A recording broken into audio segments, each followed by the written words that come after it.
Hello, ഇന്ന് ഞാൻ നിങ്ങൾക്കൊരു സ്ഥലം പരിചയപ്പെടുത്താമെന്ന് പറഞ്ഞിട്ട് വന്നാണ് കേട്ടോ. നമുക്കൊന്ന് പോയി പരിചയപ്പെടാം. ഇതാണ് നമ്മുടെ ഐറ്റിയക്കാട് എന്ന് പറഞ്ഞൊരു ചെറിയൊരു ഗ്രാമം.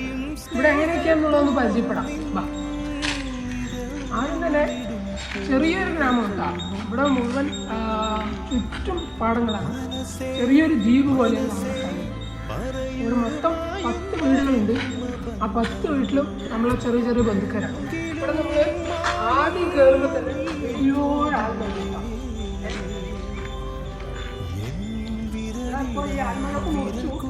ഇത് അരളിപ്പൂ. ഇത് ഞങ്ങളിങ്ങനെ മടക്കിയിട്ട് ചെവിയിൽ കമ്മൽ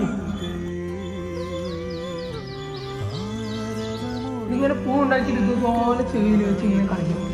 നിങ്ങളൊക്കെ ഇങ്ങനെ വെച്ചിട്ടുണ്ടോ എന്നുള്ളതൊന്ന് കമന്റ് ചെയ്യിട്ടാ. ഇതാണ് ഈ പൂവിൻ്റെ മരം. വലിയ മരമായിരുന്നു. എല്ലാം പൊട്ടി.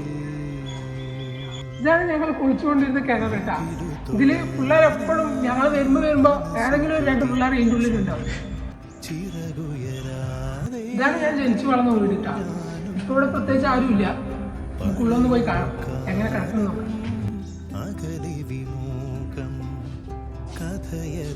ഇതാണ് ഞാൻ കിടന്ന ഇപ്പൊ മുഴുവൻ അലങ്കോലെ കിടക്കുന്നുണ്ടാ. ഇവിടെ ആരും ഇല്ലാത്തോണ്ടേ മുഴുവൻ വാമനൊക്കെ പിടിച്ച് അലങ്കോലെ കിടക്കുന്നു. അതാണ് കൂടുതലായിട്ടൊന്ന് കാണിച്ചത്. ഇതാണ് എൻ്റെ അപ്പൻ്റെ അപ്പൻ. മൂപ്പര് വലിയൊരു കലാകാരനൊക്കെ ആയിരുന്നു. മലമ്പുഴ യക്ഷിയില്ലേ, അതൊക്കെ പണിയെടുത്ത മൂപ്പരാണ്. നിങ്ങൾ ചിലപ്പോൾ പറഞ്ഞാൽ വിശ്വസിക്കില്ല. ഒരു കാര്യം കൂടെ കാണിച്ചില്ല, അപ്പോൾ വിശ്വസിക്കും. ഇതാണ് അവിടെ മലമ്പുഴയിൽ ഏതോ ഒരു വാർഷികത്തിന് മലമ്പുഴ യക്ഷി പണി ചെയ്തതിൻ്റെ ഒരു അവാർഡ് കിട്ടിയത്. ആ സമയത്ത് പത്രത്തിലൊക്കെ ഫോട്ടോ വന്നിട്ടുണ്ടായിരുന്നു കേട്ടോ. അപ്പം ഇനി നമുക്ക് വേറൊരു സ്ഥലം കൂടെ പരിചയപ്പെടുത്താം. അപ്പോൾ ഇതാണ് എൻ്റെ അമ്മൻ്റെ വീട് കേട്ടോ. പിന്നെ വേറൊരു സർപ്രൈസും കൂടി ഉണ്ട്. ഇതാണ് എൻ്റെ അപ്പൻ്റെ വീട്. എങ്ങനെ ഇതും പഴയ വീടാണ് കേട്ടോ. കുറേ വർഷങ്ങളായി. അപ്പോൾ ഇവിടെ ഉള്ളത് ഇപ്പം അമ്മമ്മ മാത്രമേ, വലിയമ്മ മാത്രമേ ഉള്ളൂ. അപ്പോൾ നമുക്കുള്ളിൽ ഒന്ന് പോയി നോക്കാം. ഇവിടെ ഒരാളേ ഉള്ളൂ. പക്ഷെ എപ്പോഴും ഒരു 10 പേർക്കുള്ള ചോറെങ്കിലും ഇവിടെ എപ്പോഴും വയ്ക്കും. ഞങ്ങൾ എപ്പോൾ വന്നാലും ചോറുണ്ട് ഇവിടെ. എത്രയൊക്കെ ഗ്യാസും കാര്യങ്ങളൊക്കെ ഉണ്ടെങ്കിലും ഇവിടെ ഇപ്പോഴും വിറകടുപ്പിലാണ് കറിയും ചോറൊക്കെ വെക്കുന്നത്. പിന്നെ വേറൊരു പ്രത്യേകത, ഇവിടെ കറികളൊക്കെ വെക്കുമ്പോൾ ഇങ്ങനെയൊരു സാധനത്തിലാണ് വെക്കുന്നത്. അതിൻ്റെ പേരെന്താണെന്നറിയാം, ഊറി. ഈ സാധനത്തിൻ്റെ പേരിൽ ഇതിൻ്റെ മുകളിലാണ് എല്ലാ കാര്യങ്ങളൊക്കെ വെക്കുന്നത്. നമ്മൾ മീനും ഉണക്കമീനും കാര്യങ്ങളൊക്കെ വാങ്ങുന്നത്. അപ്പോൾ ഇതിൻ്റെ ഉള്ളിലാണ് കാര്യങ്ങളൊക്കെ ഇട്ട് വെക്കുന്നത്. പൂച്ചയായിട്ട് കൊണ്ടാകുന്നുണ്ട്. ഇവിടെ മൊത്തത്തിൽ പഴയ സാധനങ്ങളാണ് ഇട്ടുള്ളത്.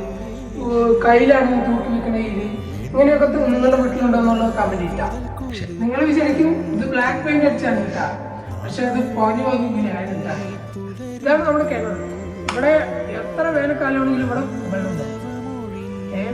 പിന്നെ ഇപ്പൊ ആരും വെള്ളം എടുക്കാത്തതുകൊണ്ട് നമ്മുടെ കിണർ ഇങ്ങനെ കിടക്കുക.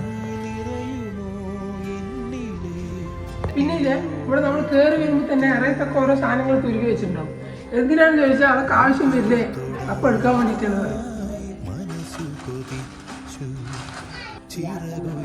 വാട്ടി, മുറിവിൽ തേക്കാനുള്ള ഓയിൽമെന്റ്, പിന്നെ എന്തോ ഒരു പൊതി, ഇങ്ങനെയൊക്കെയാണ് ഇവിടുത്തെ പ്രത്യേകത.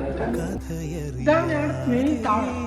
ഇവിടെ എല്ലാ വെക്കേഷനും പിള്ളേർ വരുമ്പോൾ മുഴുവൻ പിള്ളേർ ആരെയൊക്കെ കാണണമെന്നുണ്ടോ അവരൊക്കെ കാണിച്ചു. ഇതാണ് എൻ്റെ സ്ഥലം. പിന്നെ ഓരോ കൊമ്പിലായിട്ട് എല്ലാവരും ഓരോരുത്തരായിട്ടുണ്ടാവും കേട്ടോ. നല്ല രസമായിരുന്നു ആ ഒരു കാലം. നല്ല അടിപൊളിയായിരുന്നു ആ സമയത്ത്. അതുകൊണ്ടാണ് ഞാൻ ഇപ്പോൾ ഒരു വീഡിയോ ചെയ്യാമെന്ന് വിചാരിച്ചത്.